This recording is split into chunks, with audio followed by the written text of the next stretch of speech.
আন্তর্জাতিক উগ্রপন্থী সংগঠন ইসকনকে নিষিদ্ধ এবং রাষ্ট্রীয় আইন কর্মকর্তা শহীদ অ্যাডভোকেট সাইফুল ইসলাম আলিফের হত্যার বিচারের দাবিতে আমরা স্বরাষ্ট্র মন্ত্রণালয় এবং বিচার আইন ও সংসদীয় মন্ত্রণালয় এবং বাংলাদেশ পুলিশ মহাপরিদর্শককে 10 জন আইনজীবীর পক্ষ থেকে একটা লিগেল নোটিশ আমরা প্রদান করেছি।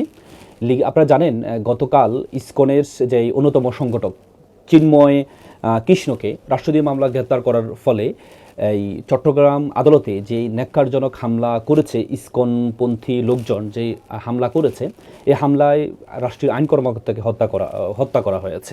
আপনারা জানেন ইসকন এই সংগঠনটি এটি কোনো ধর্মীয় কোনো সংগঠন নয়, এটা হিন্দু যে ধর্ম, যে সনাতনী যে ধর্ম, এই ধর্মের সাথে তাদের কোনো সম্পর্ক নেই। সেটি চট্টগ্রামে 2021 সালে চট্টগ্রামের প্রবর্তক সংঘ সংবাদ সম্মেলন করে তারা বলেছেন যে ইসকন সনাতন ধর্মকে কলঙ্কিত করেছে। আমরা আজকে এই লিগেল নোটিশের মধ্যে ইসকন গত ফেসিজম সরকারের 15 বছর 16 বছর সরকারের আমলে যে বিভিন্ন সন্ত্রাসী কার্যক্রমগুলো করেছে, কিন্তু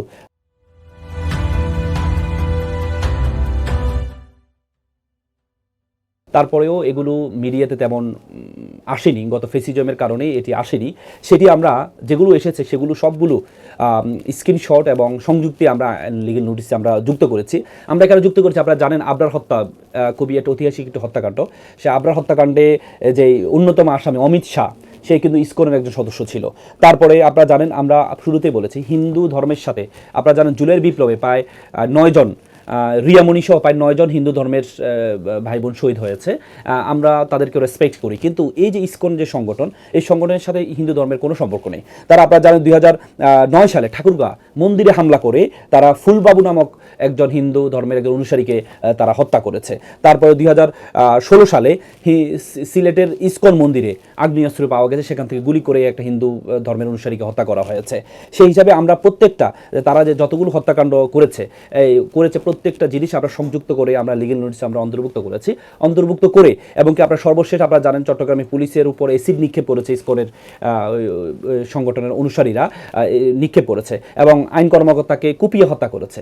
এই জন্য সর্বশেষ এবং কি আদালত অবমাননা গতকাল তারা করেছে। আদালতে যেভাবে তারা আগ্নেয়াস্ত্র এবং কি বিভিন্ন অস্ত্র নিয়ে তারা এসেছে, সেটির মাধ্যমে তারা যে একটি সন্ত্রাসী সংগঠন সেটি প্রমাণিত হয়। সেজন্য আমরা সন্ত্রাস বিরোধী আইনের 2009-এর 18 ধারায় বলা আছে, যদি কোনো ব্যক্তি বা সংগঠন যদি কোনো সন্ত্রাসী কাজে জড়িত থাকে তাহলে সরকার প্রজ্ঞাপনের মাধ্যমে সেই সংগঠন গেজেটের মাধ্যমে সেই সংগঠনকে নিষিদ্ধ করতে পারে। সেজন্য আমরা স্বরাষ্ট্র মন্ত্রণালয় এবং আইন ও বিচার ও সংসদীয় মন্ত্রণালয়কে আমরা একটা লিগেল নোটিশ পাঠাচ্ছি, যাতে তাদেরকে এই সংগঠনকে নিষিদ্ধ সংগঠনের আওতায় নিয়ে আসা হয় এবং কি সর্বশেষ যে আইন কর্মকর্তা শহীদ সাইফুল ইসলাম আলিফকে যে হত্যা করা হয়েছে, তাদের যে সন্ত্রাসীরা হত্যাকার্যে সংযুক্ত ছিল ইসকনের যে সন্ত্রাসীরা, তাদেরকে আইনের আওতায় দ্রুত নিয়ে আসার জন্য পুলিশ মহাপরিদর্শককেও আমরা এই লিগেল নোটিশটি সার্ভ করেছি।